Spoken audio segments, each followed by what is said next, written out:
स्वागत है हकीम साहब। बहुत धन्यवाद। हकीम साहब, बात करें अगर हम पेट की बीमारियों को लेके, तो हमारे साथ ऐसे पेशेंट जुड़ते हैं जिन्हें कई कई सालों तक पेट की समस्या है, कब्ज की शिकायत है और उन्हें मोशन पास नहीं होते हैं। मतलब वो 5 साल 10 साल सिर्फ एक गैस की समस्या से लड़ते ही रह जाते हैं। तो एक सही उपचार वो क्यों नहीं अपनाते? क्योंकि इतना लंबा समय कोई गैस को दे रहा है और गैस सबसे ज्यादा तकलीफ करती है व्यक्ति को। देखिए, ये गैस, ये कब्ज, जी, मोशन ना होना, मुश्किल से होना, ये सब इशारा करते हैं कि आपके शरीर में कोई रोग पलना शुरू हो गया और उसका असर पेट पर होता है। अगर हम शुरू में ही अपना पेट का ख्याल रखें तो फिर कोई बड़ी बीमारी नहीं होती। देखिए, अगर इन्फेक्शन होगा तभी पेट में ही तकलीफ होगी, चाहे ब्लड में इन्फेक्शन हो, चाहे आंतों में इन्फेक्शन हो। लीवर में इन्फेक्शन होगा तब भी आंतों को ही तकलीफ होगी और मोशन की परेशानी होती है। एसिडिटी बढ़ेगी, एसिड बढ़ेंगे तब भी पेट की परेशानी। फिर ये बढ़े हुए जो अज्जा हैं, चीज़ें हैं हमारे जिस्म की, ये फिर हमें दूसरे रोगों में ग्रस्त करती है। तो पेट जिसका भी अगर इम्प्रेस हो, कुछ भी ख़राब हो, सबसे पहले उसका इलाज किया करें। पेट का इलाज करना बहुत आसान है और दूसरे रोग जब इससे उत्पन्न हो जाते हैं तो फिर उसका इलाज ज़रा मुश्किल हो जाता है। तो पेट से शुरू होती है हर बीमारी। इसको बीमारियों की जननी कहा है पेट को। हम लोग भी इसे उम्मुल इमराज कहते हैं। तो पेट पर अपने तवज्जो जो लोग दे सकते हैं वो रोग मुक्त जिंदगी गुजार सकते हैं। देहरादून से हैं प्रमोद जी, स्वागत है आपका। जी, बोलिए, प्रश्न करिए। मेरी हकीम जी से बात हो सकती है? जी, क्यों नहीं हो सकती, हम आपसे बात कर रहा हूँ, बताइए। सरकार, मेरी ये परेशानी है जी। हेलो जी जी, हकीम साहब, नमस्कार। आदाब, जय हिंद। बताइए, मैं सुन रहा हूँ, आपकी आवाज़ आ रही है। मुझे एक तो मेरे पैरों में साइटिका है, ठीक है। और मेरा पेट ठीक नहीं रहता, मुझे कब्ज रहता है और मेरा हाजमा खराब है। खाना खाने के बाद मेरा पेट फूल जाता है, ऐसे जैसे कोई फुटबॉल की तरह टाइट हो जाता है, गोल गोल। जी, ठीक है। अच्छा, देखिए, इन्फेक्शन है मेरे अनुभव में आपके पेट में, तो उसका इलाज कराइए कम से कम 7 दिन लगातार अपने ही डॉक्टर से। और फिर 7 दिन या 10 दिन करते हैं ज़्यादा से ज़्यादा, फिर उसके बाद पेट ठीक रहने लगता है। हर खाने के बाद सौंफ खाया करिए 2 चम्मच चबाकर। अपने खाने में धनिया खूब इस्तेमाल कराइए, जो धनिया पाउडर या धनिया का पत्ता इस्तेमाल करते हैं, ये सब इस्तेमाल किया करिए पेट के लिए। इन्फेक्शन है तो इन्फेक्शन का इलाज करा लें, एलोपैथ इलाज अच्छा है। साइटिका के लिए पूरी बात समझ लें कि साइटिका वाले को उसके घर में ये शौचालय चाहिए कुर्सी वाला, वेस्टर्न टॉयलेट जिसे कहते हैं। जब तक ये नहीं लगेगा, जब तक साइटिका का मरीज़ ठीक नहीं हो सकता। ठीक होगा फिर वही हो जाएगा, फिर आप शिकायत करते हैं। तो मेरा बताना बहुत ज़रूरी है, आपकी मर्ज़ी है। दवा से भी पहले आप वेस्टर्न टॉयलेट आपके घर में होना चाहिए। वैसे आप जिस तरह बात कर रहे हैं, होना चाहिए आपके घर में, नहीं है तो लगवाएं। ये दवा से भी ज़्यादा ज़रूरी है। अब आपको गोंद स्याह, एक काला गोंद को कहते हैं, काला गोंद या गोंद स्याह, लेकिन ये असली ले लें, नकली बहुत मिलता है। इसकी जगह लोग एलवा दे रहे हैं और लोग ले रहे हैं और खा रहे हैं, फ़ायदा नहीं हो रहा। पहले ये सब जगह असली मिलता था, अब सब लोग नकली बेचने लगे। तो ये 15-16 रुपए का इलाज है रोज़ाना का। आधा ग्राम सुबह खाएं, आधा ग्राम शाम। गोंद स्याह यानी काला गोंद, कड़वा होता है, रॉ मटेरियल है, खाने के पश्चात खाना है, पानी से लें और रात को खाने के बाद लें। और देखिए, फ़ायदा ये 5-7 दिन बाद करेगा तो परेशान नहीं होना। ये थोड़ा देर से फ़ायदा करते हैं। असली नुस्खे है ना, रॉ मटेरियल है, यूनानी है ये।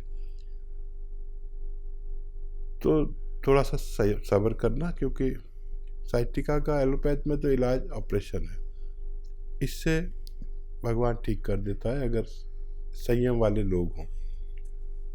100 ग्राम भी असली मिल गया तो आपको फायदा होना मुमकिन है। जी, दिल्ली से हैं दयावती जी, स्वागत है आपका।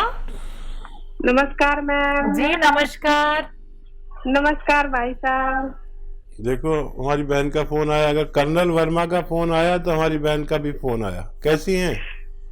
ठीक हूँ भाई साहब, और मैं ये मेरी बिटिया है, मैं इनके लिए भी दुआ करती हूँ।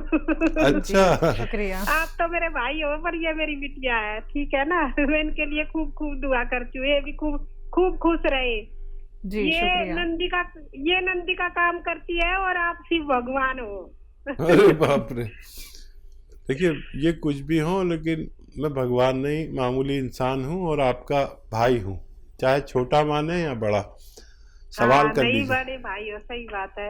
और भाई साहब एक पर्सन है कि गाड़ी में बैठ के ना बहुत उल्टियाँ होती है, चक्कर आते हैं, तो उसकी भी कोई दवाई बताओ। क्यों नहीं, उसकी भी दवाई है। किसको होती है, कितने बड़ा है वो? एक तो छोटा बच्चा है 6-7 साल का, और जैसे बड़ी है 35 साल की, उसके भी होती है। और भाई साहब मेरे भी होती थी, मेरी तो ठीक होगी। आपकी कैसे ठीक हुई? मेरी भाई साहब मैंने तो यही आपकी जो आप बताते हो यही दवाई खाई, अपना जैतून का नमक डाल के पिया और गोंदछिया खाया, और ये पीती हूँ जैतून का सिरका, अदरक लहसुन डाल के, तो मेरा तो बहुत अच्छा हो गया। मैं तो अभी घूम के आई हूँ, बेटी घुमा के लाई, तो मेरे तो उल्टी नहीं पड़ी। यही तो मैं बताना चाह रहा था, लेकिन हमें मैं तो आपसे भी इतनी अच्छी होगी भाई साहब, अंदर तो मेरा सिस्टम पेट का बहुत से अच्छा हो गया। जैसे पहले थी ना 20 साल की थी, उस टाइम मेरा सिस्टम था वो अच्छा हो गया, मेरे शरीर का सिस्टम एकदम बढ़िया। हाँ देखिए, काफी चीजें तो हमें आपसे ही पता चल रही हैं अपने ही बारे में। कई चीजें आपने बताई और हमें और हमारे व्यूवर्स को बहुत आसानी हो गई। देखिए ये जैतून का सिरका, जैतून का नमक अगर पी लिया जाए अपनी उम्र के हिसाब से, देखिए छोटी बच्ची जो 6-7 महीने की है उसको मत देना, और जो बड़ी बच्ची है उसको आप दे सकते हैं। 1-2 चुटकी रोज़ाना दे दिया करें, और फिर वो सफ़र करेगी तो आपकी तरह उसको भी फ़ायदा होना मुमकिन है। बहुत शुक्रिया आपके फ़ोन करने का। तो बिल्कुल दयावती जी, आपने फिर से एक नुस्खे जाने हैं जो आपको फ़ायदा भी देंगे। आप हमेशा ही फ़ायदा इतना उठाती हैं कि आप तो रोग मुक्त हो चुकी हैं, लेकिन आप इस तरीके से सेवा कर रही हैं दूसरे लोगों की भी कि प्रचार प्रसार, जो कि हकीम साहब कहते हैं कि अगर आपको दर्द को फ़ायदा होता है तो आप आगे भी उन बातों को पहुँचाइए, जिससे कि जो लोग नहीं समझ पाते हैं और परेशानियों में घिरे होते हैं, उन्हें कोई ना कोई बीमारी रहती है, तो वो भी ये घरेलू नुस्खे अपना सकते हैं। तो आप अपने साथ साथ दूसरे लोगों का भी भला कीजिए। बाकी दर्शकों देखिए, लाइव कार्यक्रम है, लाइव आप लोग हकीम साहब से बात करना चाहते हैं, नंबर पे कॉल कर सकते हैं जो आपके सामने आपकी टीवी स्क्रीन पे दिखाए जा रहे हैं। यूपी से हैं आशा जी अगली कॉलर, स्वागत है आपका।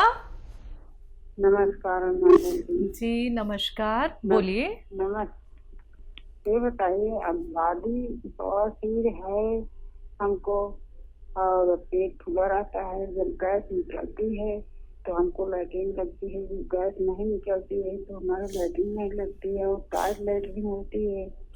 तो कभी कभी ऐसा हो जाता है कि ब्लड भी आना बनता है। आपकी उम्र क्या है? 45 है मेरी उम्र।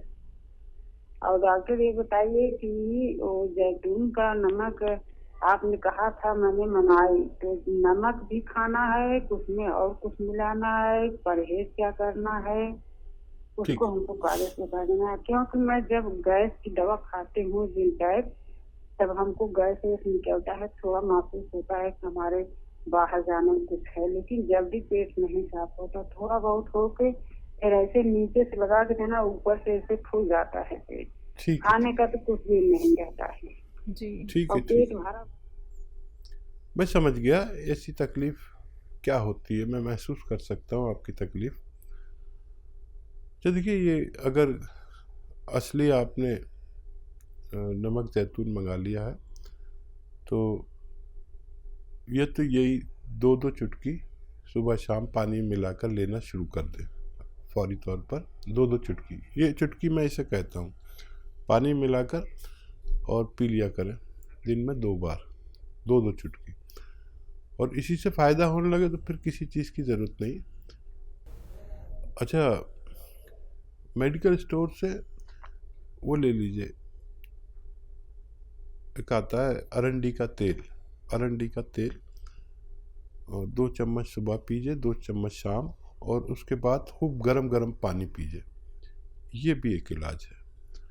ये दोनों इलाज करिए, और पहले यही करिए। और अगर किसी सूरत में आपको वो बात ना हो जो आप चाहते हैं फ़ायदे में, तो आप लिख लीजिए मेथी का दाना, सौंफ, मेथी का दाना, सौंफ, अलसी, धनिया। मेथी का दाना, सौंफ, अलसी, धनिया। मेथी का दाना आप लिख लीजिए, सौंफ, अलसी और धनिया, ये सब 150-150 ग्राम लें। और 150 ग्राम ये आपके पास अगर नमक है, नमक जैतून, तो इसमें मिलाकर फिर 1 चम्मच सुबह 1 चम्मच शाम गर्म पानी से लें, आपको फ़ायदा मुमकिन है। जी, यूपी से हैं मंगलू शर्मा जी, स्वागत है आपका। हेलो। हाँ नमस्ते मैडम। जी नमस्कार, बोलिए सर, प्रश्न करिए। मैडम कह रहे हैं कि यूरिन संबंधी समस्या 10-12 साल की है। काहे की? कौन सी परेशानी है? यूरिन संबंधी। यूरिन ज़्यादा आता है, मुश्किल से आता है, क्या होता है? सर होता है, लेकिन 10-12 साल से जलन होती है, दर्द होता है। आपकी और उम्र क्या है? 48 साल। जलन होती है, ठीक है कह रहे हैं सर आपकी दवा आपके यहाँ जी जी बोलिए। नमक जैतून मंगाए थे और पी केयर खा रहे हैं सर करीब 1 महीना से, लेकिन सर आराम तो था, फिर बढ़ गई परेशानी। अच्छा अच्छा, तो ठीक है। उसमें सर लगता है कुछ कीटाणु भी काट रहे हैं। और नहीं नहीं, देखिए यूनानी दवा खा रहे हैं आप, कभी कभी ऐसा लगेगा वैसा ही हो गया। ये प्राकृतिक रूप से काम करती है। आपको कई महीने इलाज करना होगा, और कभी कभी ऐसा लगेगा वैसी परेशानी आ गई, तो उससे घबराए नहीं। कभी ज़रूरत पड़े तो कोई अपने डॉक्टर से भी दवा ले सकते हैं, उसको साथ में भी ले सकते हैं, लेकिन ये कंटिन्यू अगर 5-7 महीने ली जाए तब फ़ायदा मुमकिन है। और कभी कभी वैसा का वैसा लगे तो घबराना नहीं, क्योंकि ये यूनानी एक प्राकृतिक रूप में काम करती है। कभी कभी ऐसा लगने लगता है कि अरे फिर वैसा ही है, तो इसकी कोई परवाह ना करें, क्योंकि ये जड़ पे काम करती है। तो कोई भी मर्ज हो, कोई भी दवा हो, आप इसके साथ भी ले सकते हैं एलोपैथ में, लेकिन इसका इलाज थोड़ा सा लंबा करना पड़ेगा। आपको फ़ायदा तो हुआ था, फिर पूरा फ़ायदा होना भी मुमकिन है। इसी के साथ अगले कॉलर हैं इंदौर से कर्नल वर्मा जी, स्वागत है आपका। नमस्कार मैडम। जी नमस्कार। आदाब फकीर साहब। आदाब आदाब, मुकर्रर आदाब। कल तो मोहतरमा ने भी बोले कि कुछ लोगों की सालों से काल नहीं लगती है, कुछ लोगों की रोज लग जाती है, तो कैसे लग जाती है? जी मैं चंद लम्हे पहले आपने कहा था कि मुझे लोग बहुत कम पसंद करते हैं, हमारी भाभी भी आपको पसंद नहीं करती है, तो ये माना कि आपको लोग कम पसंद करते हैं इसलिए कि तुम्हें हम पसंद करते हैं। जी सही कहा, वाकई। और क्या सवाल है भाई? सवाल ये है साहब कि वो जो उसकी व्यवस्था तो कर ली है मैंने, जूस निकालने की। अच्छा, समझ गए आप। हाँ, तो हालांकि अब मेरे को तो जरूरत नहीं है, मगर किसी की खिदमत की जरूरत पड़े, इसलिए उसकी व्यवस्था तो कर ली है। अब एक बात आपसे ये पूछना चाहिए थी कि नींबू भी 2 होते हैं, हरे और पीले, अदरक भी 2 जाति की होती है, नई और पुरानी। तो ज्यादा मुफीद कौन सी चीज रहेगी, ये जानना था आपसे। और एक बात और पूछना थी कि वो जो भर्ती है अस्पताल में, जिनका प्लास्टिक सर्जरी हो रही है, जख्म है उनको, तो जैतून का सिरका उनकी दवा के साथ में दे सकते हैं उनको क्या? जी दे सकते हैं, और बहुत अच्छा किया आपने, इंतज़ाम कर लिया। दरअसल आप फौजी आदमी हैं, जद्दोजहद वाले, पीछे लग गए किसी बात के तो लग गए। मेरा भी यही हाल है, हालांकि मैं तो गैर फौजी हूँ। तो ये एक इंतज़ाम हो गया और लोगों का बड़ा फ़ायदा होगा। और क्या बताया था इन्होंने? इन्होंने कहा है कि अदरक 2 तरीके के होते हाँ, हैं हाँ। और जी। देखिए, अदरक एक कच्ची होती है, एक पक्की होती है। तो जिसका रंग थोड़ा सा ऐसा होता है, तेज सा रंग होता है, तो वो अदरक इस्तेमाल करना बेहतर है। लेकिन दूसरी भी अदरक जो कच्ची होती है उसमें इतना ज़्यादा जान नहीं होती। और नींबू जो इस्तेमाल करना है वो कागजी नींबू आप समझ सकते हैं, वो पीला होता है और उसको ऐसे सूंघो तो बड़ी अच्छी खुशबू आती है। हरा नींबू या दूसरे नींबू जो भी होते हैं, कागजी नींबू इसलिए कहते हैं कि इसका छिलका कागज़ जैसा होता है, बारीक होता है, और वो बाकी जो मोटे मोटे नींबू आजकल चल रहे हैं वो नहीं लें, तो ये बेहतर कहलाते हैं। इससे इस्तेमाल करें और फ़ायदा उठाएं। जी।